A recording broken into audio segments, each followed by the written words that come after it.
Welcome to বাংলায় বিনিয়োগ YouTube channel. বন্ধুরা, আজকের ভিডিওতে আমরা এমন একটি শেয়ার নিয়ে আলোচনা করব যে শেয়ারটি বর্তমান বাজারে ব্যাপক আলোড়ন সৃষ্টি করেছে। জয়প্রকাশ পাওয়ার ভেঞ্চার্স লিমিটেড অর্থাৎ জেপি পাওয়ার। কিছুদিন আগেই জুলাই মাসে এই শেয়ারটি কিন্তু 6 টাকার কাছাকাছি ট্রেড করছিল, কিন্তু বর্তমানে এক একটি শেয়ারের দাম 13 টাকার কাছাকাছি। তো বন্ধুরা, আগামী দিনে এই শেয়ারটির টার্গেট কেমন এবং লং টার্মের জন্য শেয়ারটি কতদূর যেতে পারে আজকের ভিডিওতে আলোচনা করব। তাই ভিডিওটি স্কিপ না করে অবশ্যই শেষ পর্যন্ত দেখুন।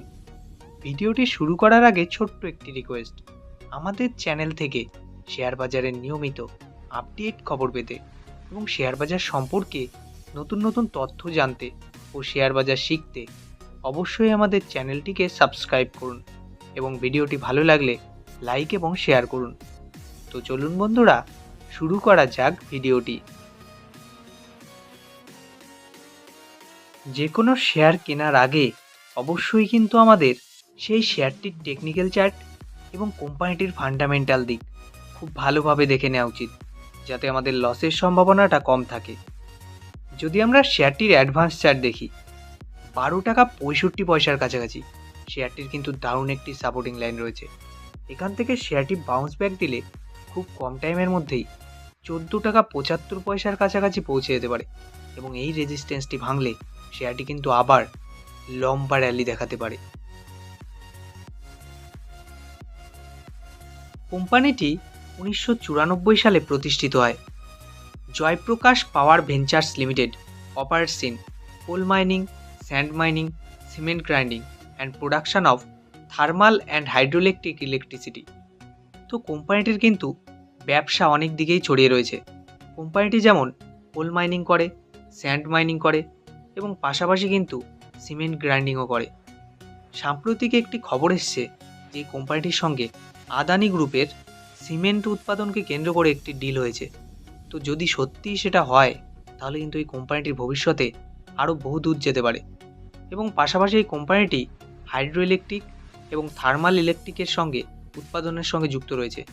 তো আগামী দিনে কিন্তু এই কোম্পানিটির আরও ভালো জায়গায় যেতে দেখতে পারি আমরা। কোম্পানিটির মার্কেট ক্যাপিটাল 8,813 কোটি টাকা, যেখানে এক একটি শেয়ারের বর্তমান দাম 12 টাকা 80 পয়সা। 52 উইক্সে এক একটি শেয়ারের সর্বোচ্চ দাম 15 টাকা 30 পয়সা, যেখানে সর্বনিম্ন দাম 5 টাকা 15 পয়সা। স্টক পি রয়েছে 110। তো বন্ধুরা, স্টক পি কিন্তু একটু হাই রয়েছে। শেয়ারটির বুক ভ্যালু 15 টাকা 60 পয়সা, অর্থাৎ বন্ধুরা, শেয়ারটির বুক ভ্যালু থেকে কারেন্ট প্রাইস কিন্তু কমই রয়েছে। তো শেয়ারটি কিনে কিন্তু আমরা প্রফিটই করব। আরওসি অর্থাৎ রিটার্ন অন ক্যাপিটাল এমপ্লয়েড 5.16%, যেখানে আরওই অর্থাৎ রিটার্ন অন ইকুইটি 0.57%।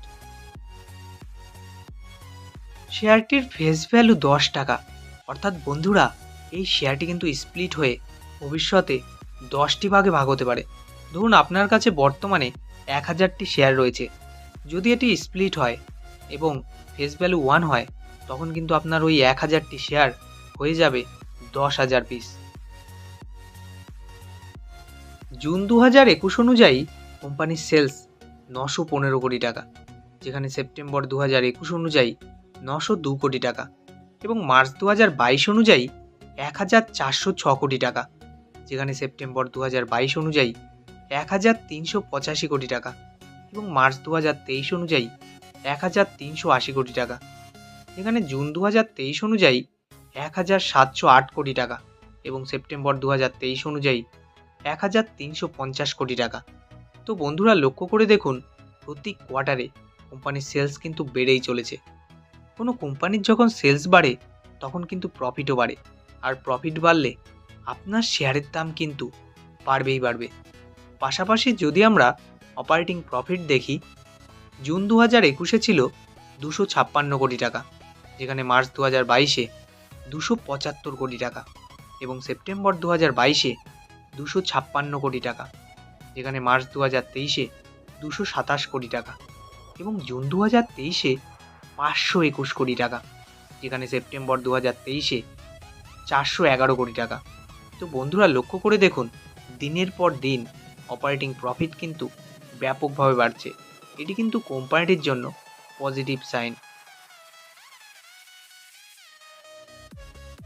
জুন 2021 অনুযায়ী কোম্পানির নেট প্রফিট 4 কোটি টাকা, যেখানে মার্চ 2023-এ কোম্পানির লস 44 কোটি টাকা এবং জুন 2023-এ কোম্পানির প্রফিট 192 কোটি টাকা, যেখানে সেপ্টেম্বর 2023-এ 69 কোটি টাকা। লক্ষ্য করে দেখুন, বিগত কয়েকটি কোয়ার্টারে কোম্পানির নেট প্রফিট কিন্তু পজিটিভ দিকেই যাচ্ছে। পাশাপাশি যদি আমরা ইপিএস দেখি, জুন 2021-এ ছিল 0.01, যেখানে মার্চ 2023-এ -0.06 এবং জুন 2023-এ 0.28, যেখানে সেপ্টেম্বর 2023-এ 0.10। তো বন্ধুরা ইপিএস কিন্তু পজিটিভ দিকেই যাচ্ছে। মার্চ 2017 অনুযায়ী কোম্পানির সেলস 4,658 কোটি টাকা, যেখানে মার্চ 2018-এ 4,877 কোটি টাকা এবং মার্চ 2016 অনুযায়ী 4,113 কোটি টাকা, যেখানে মার্চ 2020-তে সেলস কমে দাঁড়িয়েছিল 3,284 কোটি টাকা এবং মার্চ 2021-এ 3,302 কোটি টাকা। মার্চ 2022-এ কোম্পানির সেলস বেড়ে 4,625 কোটি টাকা হয় এবং মার্চ 2023-এ 5,787 কোটি টাকা। লক্ষ্য করে দেখুন, বিগত কয়েক বছরে কোম্পানির সেলস কিন্তু ব্যাপকভাবে বেড়েছে। যদি আমরা ইয়ারলি অপারেটিং প্রফিট দেখি, মার্চ 2016-এ ছিল 2,552 কোটি টাকা, যেখানে মার্চ 2020-তে 887 কোটি টাকা এবং মার্চ 2022 অনুযায়ী 1,113 কোটি টাকা এবং মার্চ 2023-এ 1,121 কোটি টাকা। যদি আমরা কোম্পানিটির ইয়ারলি নেট প্রফিট দেখি, মার্চ 2016-এ ছিল কোম্পানির লস 243 কোটি টাকা, যেখানে মার্চ 2017-এ কোম্পানির লস দাঁড়ায় 1,295 কোটি টাকা এবং মার্চ 2022-এ কোম্পানির প্রফিট হয় 107 কোটি টাকা, যেখানে মার্চ 2023-এ 55 কোটি টাকা এবং সেপ্টেম্বর 2023-এ কোম্পানির লস হয় 2। গত 10 বছরে কোম্পানিটির কম্পাউন্ডেড সেলস গ্রোথ 9%, যেখানে 5 বছরে 3% এবং 3 বছরে 21%। কম্পাউন্ডেড প্রফিট গ্রোথ গত 10 বছরে -16%, যেখানে 5 বছরে 15% এবং 3 বছরে 27%। লক্ষ্য করে দেখুন, গত 3 বছরে কোম্পানিটির কম্পাউন্ডেড সেলস গ্রোথ এবং কম্পাউন্ডেড প্রফিট গ্রোথ কিন্তু ব্যাপকভাবে বেড়েছে। এটি কিন্তু কোম্পানিটির জন্য এবং শেয়ারটির জন্য পজিটিভ। মার্চ 2017 অনুযায়ী কোম্পানির রিজার্ভ 3,391 কোটি টাকা, যেখানে মার্চ 2018 অনুযায়ী 1,783 কোটি টাকা এবং মার্চ 2020 অনুযায়ী 3,158 কোটি টাকা, যেখানে মার্চ 2021 অনুযায়ী 3,429 কোটি টাকা এবং মার্চ 2022 অনুযায়ী 3,536 কোটি টাকা, যেখানে মার্চ 2023-এ 3,592 কোটি টাকা এবং সেপ্টেম্বর 2023 অনুযায়ী কোম্পানির রিজার্ভ 3,853 কোটি টাকা। লক্ষ্য করে দেখুন, প্রতি বছর কোম্পানির রিজার্ভ কিন্তু বেড়েই চলেছে। এটি কিন্তু কোম্পানিটির জন্য পজিটিভ পয়েন্ট। এবং যদি আমরা বরোয়িংস দেখি, মার্চ 2017-এ ছিল 23,994 কোটি টাকা, যেখানে মার্চ 2019 অনুযায়ী 23,194 কোটি টাকা এবং মার্চ 2020 অনুযায়ী 5,991 কোটি টাকা, যেখানে মার্চ 2022 অনুযায়ী 5,050 কোটি টাকা এবং মার্চ 2023 অনুযায়ী 4,735 কোটি টাকা, যেখানে সেপ্টেম্বর 2023 অনুযায়ী 4,407 কোটি টাকা। এটি দেখে বোঝা যাচ্ছে কোম্পানিটির রিজার্ভ এবং বরোয়িং দেখে কোম্পানিটি কিন্তু ফান্ডামেন্টালি যথেষ্ট।